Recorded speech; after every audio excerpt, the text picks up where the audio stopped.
তো হ্যালো বন্ধুরা, তোমরা তো থাম্বনেল দেখে বুঝেই গেছো। আজকে আমি তোমাদের আমার কিছু পাখি এবং খরগোশ দেখাতে চলেছি।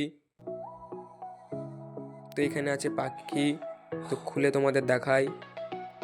তো এখানে বদ্রি পাখি আছে, তো শীত বলে আমি বস্তা দিয়ে ঢেকে রেখেছি, চটের বস্তা এটা। তো এই যে এখানে পাখি আছে,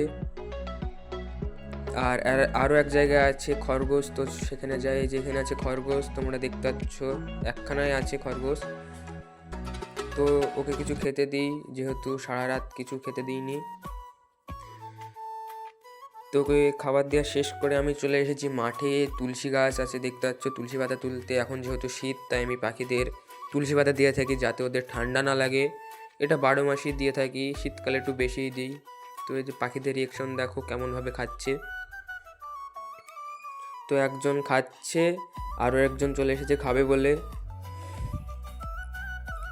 তো ওদের পাতাগুলো সব দিয়ে দিলাম, এবার দেখো খাচ্ছে। দুজন খাচ্ছে আর একজন হাঁড়ির ভিতরে ডিমে তাওয়া দিচ্ছে। এরা খেতে থাকুক, আর তোমরা যেতে যেতে কেউ রাধে রাধে বলাটা ভুলো না।